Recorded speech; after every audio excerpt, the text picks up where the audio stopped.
Hey, what's up, guys, and welcome back to everybody's favorite YouTube series as we go through and grind our way through a little bit more baseball stars. So we're going to go ahead and just sort of jump straight into this. As you can see, I do have this fixed up now so that it will not pause when I've clicked away from the menu, which is something that somebody was asking me to do so that the music would continue playing at the end of the game. If you haven't been with us, you haven't missed very much. We're trying to get Charlie Brown's prestige up. We'll be able to get that up maybe to the max today if we're lucky. The other project that we have right here is Sally. We want to try to get her up so she can get to the lineup. I was thinking about maybe putting her in this game. I think we got to wait one more game. Other than that, Pigpen is up about where we want him to be. Linus is up where we want him to be. Shermie's up where we want him to be. And Lucy is also up where we want her to be. And look at that prestige. So we're getting to the point where we can, continue to play this and start really bulking up on money and bulking up on prestige, which is what we want to do. And let's just go ahead with this. And we got good old Charlie Brown on the mound. So let's see if we can win this game just as we've been winning these games before. I can't remember last time if we were the home team or the visiting team. I haven't been paying attention to that. I think that because I keep clicking on the same button, I think I keep making us the visiting team. So maybe we should change that next time around. Anyway, it's all good. You can, cool thing, shoot, that was bad. That wasn't cool at all. The cool thing about this game is that you can choose the order in which you want to play the games in your season. So you can play like all road games or all home games or do it however you want. There's no like set schedule or anything like that. In fact, I think that the only NES games, baseball games that have like an actual set schedule are probably Roger Clemens' awful baseball game that you should never play, and that we should play again actually. And then also Baseball Simulator, I think, has a schedule that you can make up.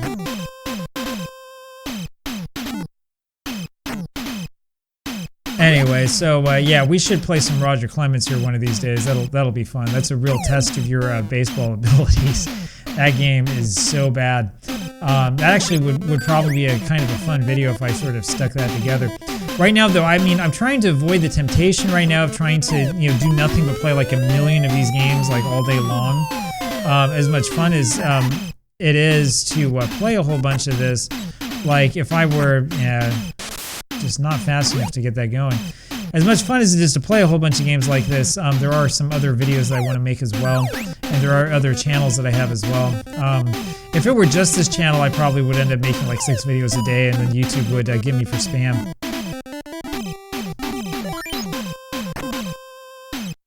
Not that there's anything spammy about playing this game, of course.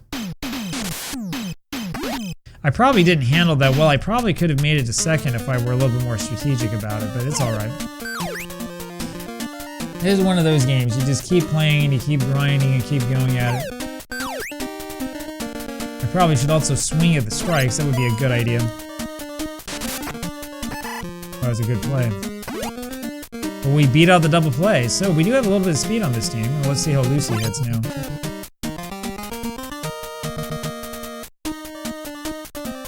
With Satcho throwing all of these balls, I'm not sure that we necessarily want him out of the game. Maybe we want to keep him there. And as you can see from that, one of the things about this game is that even though it kind of sucks when you have your shortstop in the way of the throw from third to second, the computer has to deal with the exact same thing. Why is my right fielder playing way over there? He should be playing right field, not center field.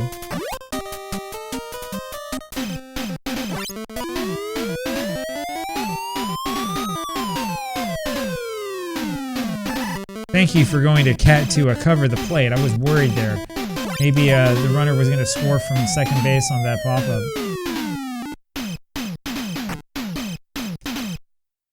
I do think that does likely have to do with the luck rating, and I mean, as for right now, I'm not really focusing on trying to get luck built up.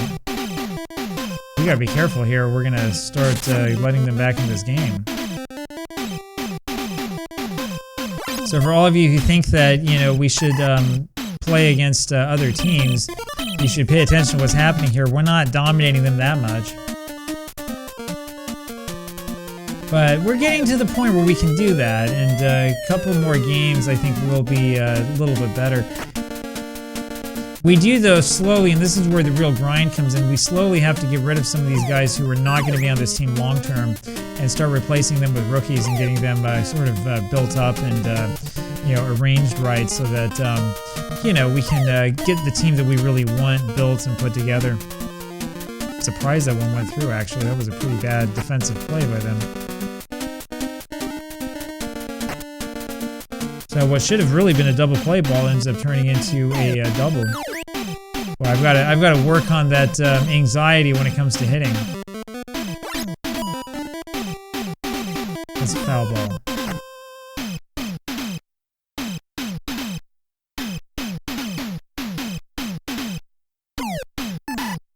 And that was way too far inside. Yep. All right. Well, it's all right. But he's got that nice tail at the end of those pitches, and that's what makes it so hard to hit. Probably have a little bit better luck if I go up further in the box, maybe. Or then I just sort of pop it up.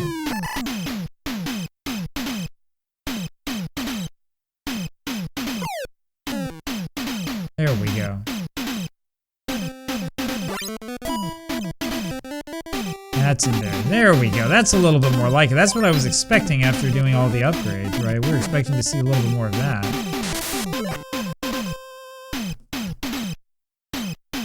Anyway, this series is designed so that, in theory, so that you can just jump in at any part, jump out at any part, do whatever you want.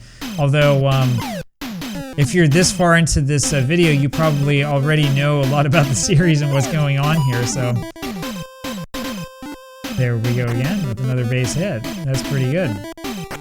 So if you haven't seen it yet, I have the video up today about the Hall of Fame and selection and stuff. I know that we had, Beltran and Andrew Jones, was it, who made the Hall of Fame. I didn't realize that until after the video was created, just so you know. So I got the timing of this probably wrong again. It would have been a nice video to have out maybe like before it happened, but it's okay. It doesn't really matter that much. But the thing that I found most interesting about the Hall of Fame is how, so much of it is really just sort of like, kind of like a castle in the sky, I would say. It's kind of like a fictitious sort of thing. It's an honor that we kind of made up, and we made it up for reasons that are not necessarily all that clear, right? Could have gone to second, but it's all right.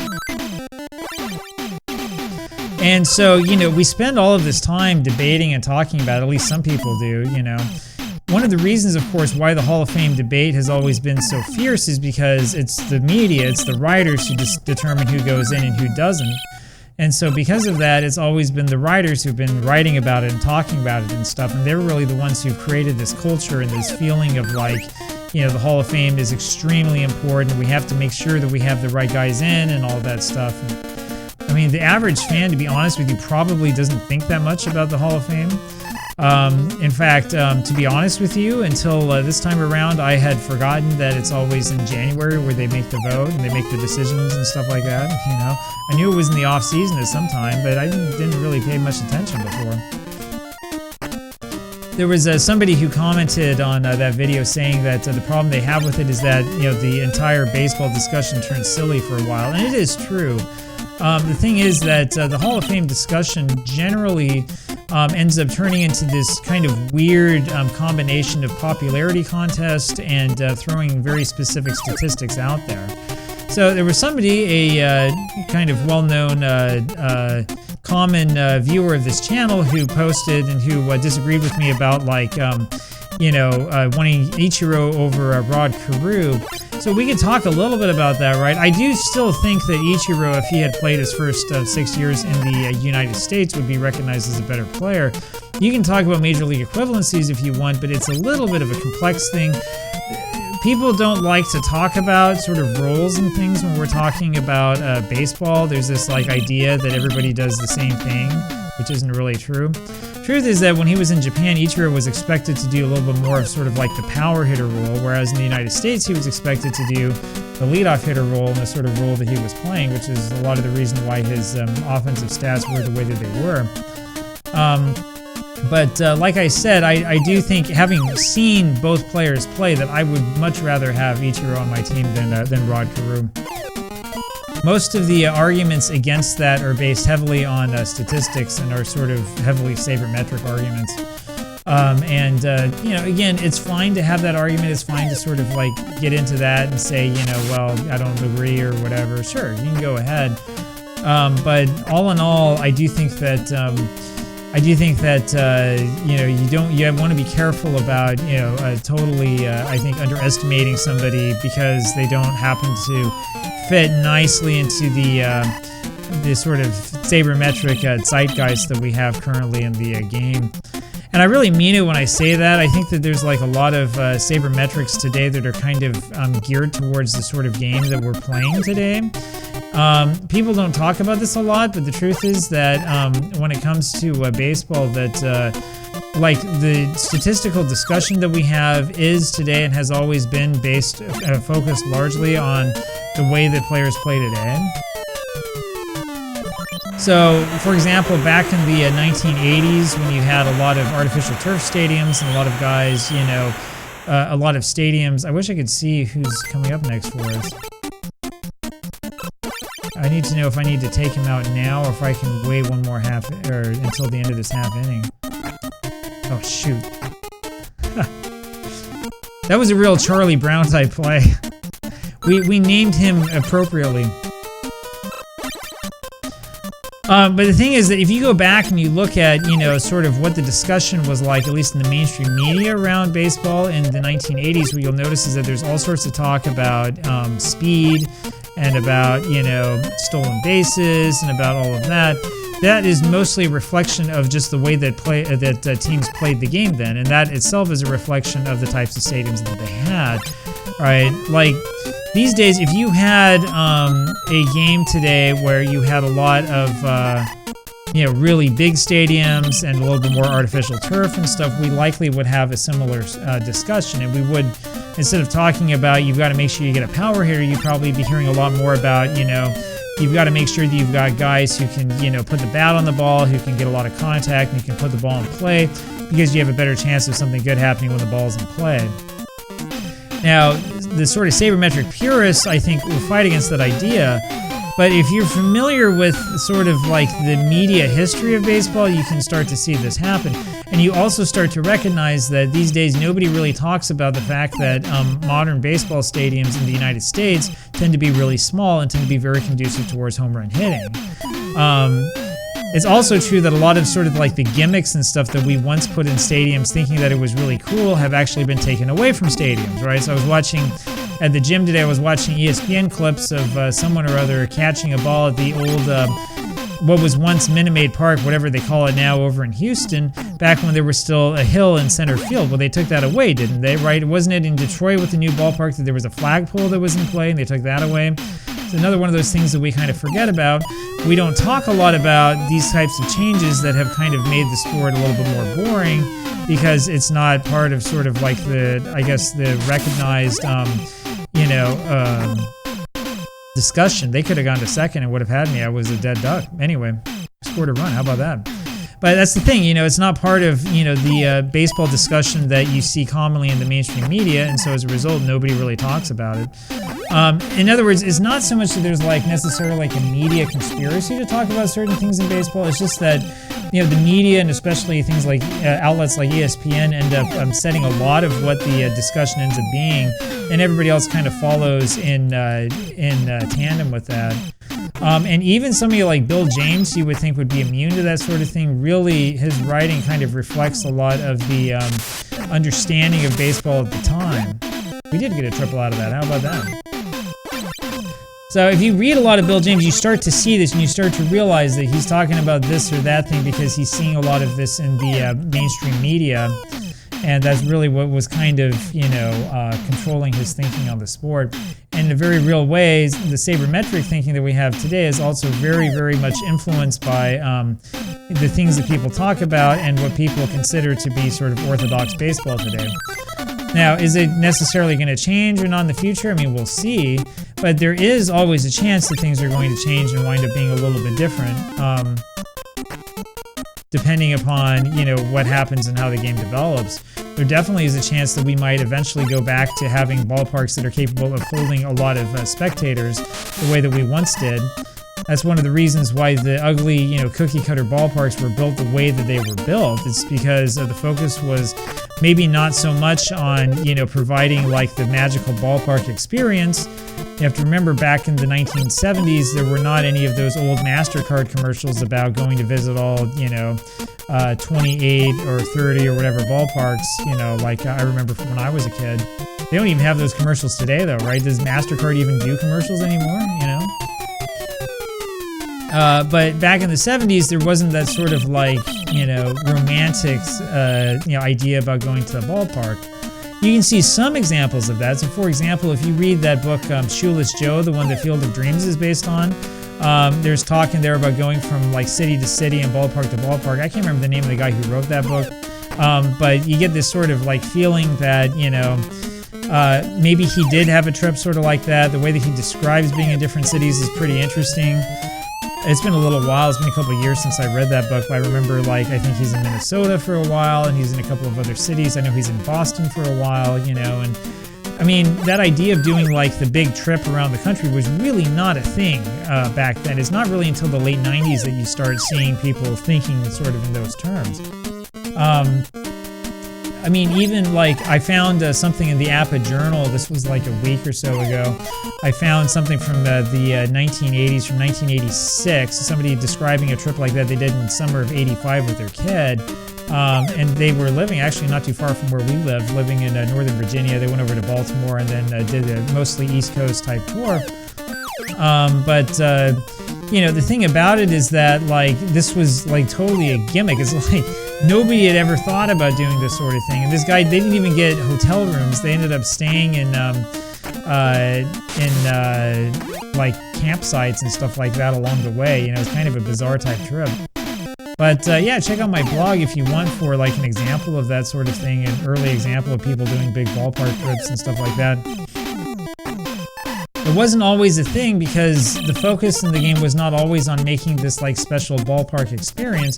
Instead, for years, the focus was just on sort of like the sport itself, and you just get tickets wherever you get them. I mean, people had always known about like old ballparks. You know, people in the 80s, even 70s would consider like Wrigley Field a classic and stuff. But, you know, other parks that we consider maybe classic today, like Tiger Stadium, you know, were mostly known for their flaws. I mean, there were a lot of obstructed seating, you know, in Old Tiger Stadium, you know, and people probably thought maybe, I don't know, maybe like Bush Memorial Stadium, the new one in St. Louis was a better park or something like that, you know. And more to the point, like there was a lot of, back in those days, there was this idea that like hitting a home run really meant something because most of the ballparks had really, really, you know, distant fences. I was listening this morning in the gym to the 1979 World Series radio broadcast. If you're on Patreon, you can grab that. I just uploaded it today. Vin Scully's on there talking about the Kingdome and what the dimensions were like, because everybody thought that, you know, they're going to have nothing but home runs in this All-Star game. The Kingdome was known for home run hitting in its first 2 seasons, which is kind of interesting. I mean, it always was kind of the Homer Dome, but not really. It wasn't quite as intense as, you know, the ballpark they later built in Minnesota, the Metrodome, right? And in '79, it seemed like it was pretty, you know, nice for home run hitters. Even still, it was probably not quite as good as, you know, Fulton County Stadium in Atlanta, which was the real sort of launching pad for all of those years. Anyway, but the thing is that if you look at the Kingdome in context of like modern ballparks and the way that things are today, the Kingdome looks almost like a pitcher's ballpark, right? It looks like it's got, you know, sort of further away fences and stuff like that. You know, it's a different sort of ballpark than the sort of parks that we're used to today.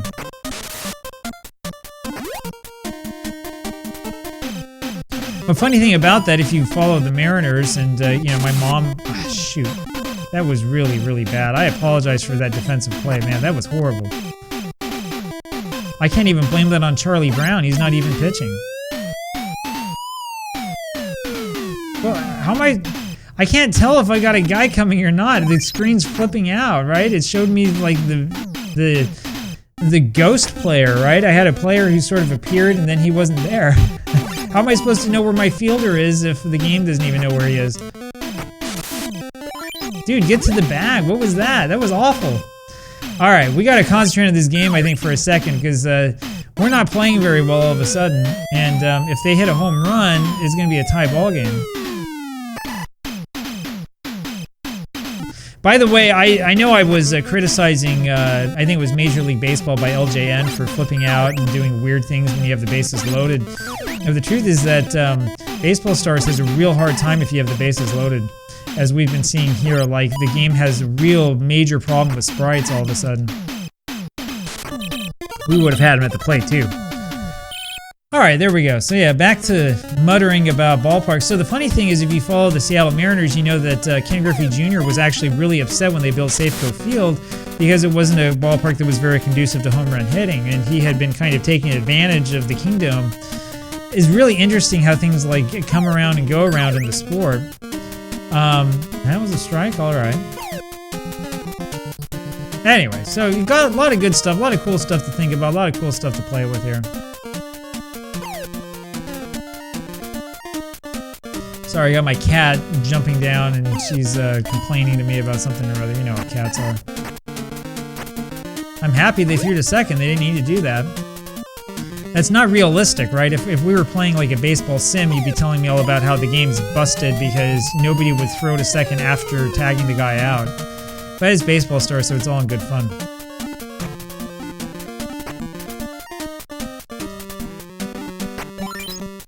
All right. 9-4, that's a little bit more like it.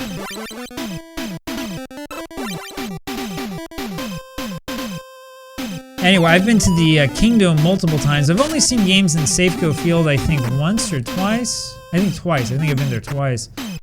My dad happened to be up for some conference or something in Seattle back in 2001 when the Mariners were about to win game 116. In fact, my dad went to that game. I remember feeling really, really jealous. I would have been, how old was I? I was 17. Anyway, I had school. Unfortunately, teachers just don't understand, right? I mean, it would have been a much more interesting story for me to talk about going to see that game than to talk about whatever class I had that day. I don't even remember.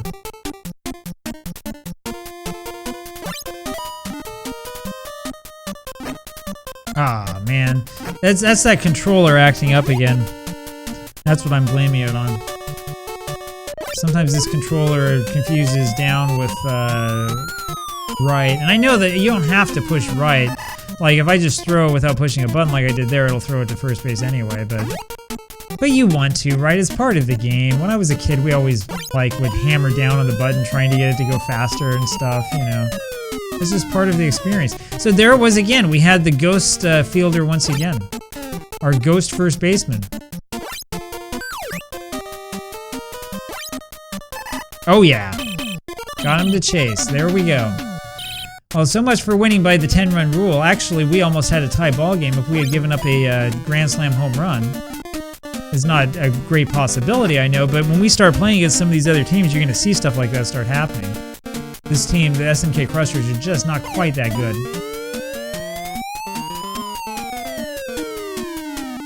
And so, like, with stuff like that, you know it's going to be a base hit. Those are the sort of hits that we weren't getting to fall before. So things are improving for this team. Maybe we will end up winning by 10 in the end. Take him out. We'll put Sally in. We'll see if she can hit the ball yet. I just love this character, by the way. I love that sprite. And it gets a lot more fun when you get, you know, a girl on your team who's holding the bat like that who can hit a home run. That's where this game really, really becomes fun.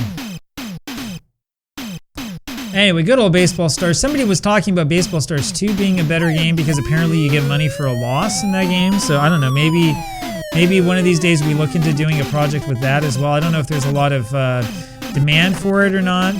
I mean, as it stands right now, I'm probably not going to make that the project after this game, honestly. There's a whole bunch of other stuff I'd rather play. But, you know, we have a lot of time. There's no limit here to what we can do with this channel, and we can do all of the projects that we'd ever want to do. And, you know, if there's interest for stuff, I'm more than happy to do it. Baseball Stars 2 is that game where, like, if you push down and swing, you end up bunting, which is confusing because it's also the way you're supposed to, like, swing to hit the ball in the air. So there's some weird things going on with that game. But it's probably not that bad if you get used to it. My biggest problem with that game is that they took away the ability to name your player in game and to name your team. I do wonder if somebody really wanted to, if they could like come out with like a modified like hack of the game. Man, that was awful. I wonder if they could come up with a hack of the game to return some of the functionality that was taken out. Wow, they didn't score?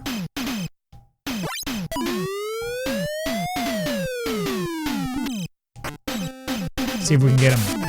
Oh yeah. 10-5, but we don't care about the run. We just care about getting the out. And this should do it, I hope. Assuming we actually have a player here this time, and we do. There we go. We celebrate by throwing the ball away. No errors. I don't think we've seen any errors here so far, so. 10 runs, 22 hits. They had 5 runs and 6 hits, and so that ends up ending it. Now we get to the fun part where we go see how much money we got. Pitcher D1 has won his second game. 19,000 attendance, so 39,000, which is good, and we're about to get some more. So, what we want to do here, you can hear the heater like going really crazy there in the background. What we want to do here is we want to see other abilities, and we want to power this up. We want to buy that. And see, you can only max it out to 15 prestige, right? So we probably don't care so much about his hitting or batting. We'll give him a little bit of defense. How does that sound? So Charlie now, if you look at his other abilities, it's only 8,000. He has, what, 80 max points. So I don't think that we're going to use a whole ton of points on batting abilities. It doesn't really matter that much, but we can if we want. But now what we want to do is we're going to power her up. Trying to think, what do we want to do? We probably want to do one of that, one of that. Power her up again. 1, 2, 3, 4, maybe like that. And we cannot power her up one more time. I don't think that we can power anybody else up. Nope. But what we might be able to do with the money, I want to see. We have too many players. I was going to say, I think that we have enough money that we could hire another rookie. So let's go take a look at this again. This is where I have to consult my notes one more time. I know I said I was probably not going to do this, but I think that we might want to try. So probably Bat C1 is the one that we would get rid of. So let's go ahead and get rid of Bat C1.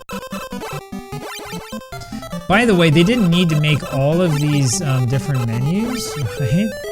There you go. So there's the sad music, right? And then we go back to the happy music again. What do we want? Good hitter, good runner, good defense. Yeah, we probably want a good hitter, and let's go for a female. Wow, I don't know. She looks pretty good to me. Okay, so we'll sign her, however we're gonna name her. All right, so we'll make sure she has now the prestige, and we can power her up maybe twice, right? All right, we're just gonna do this.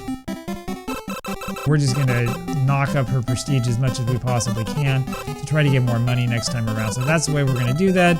And now we'll go ahead and end play. So there you have it for Baseball Stars, at least this time around. We'll see whose name we give to that new player. I'll have to think about that before the next game. I wasn't expecting to do that, but we're gonna do it anyway. And since we have more prestige than the player we just got rid of, we're probably gonna end up with more money after we win again tomorrow, assuming we win. That was a close game, not that close, but kind of close. And anyway, hope you're having a good day. Hope it's not too cold for you. It is freezing out here, so I'll talk with you tomorrow. Bye.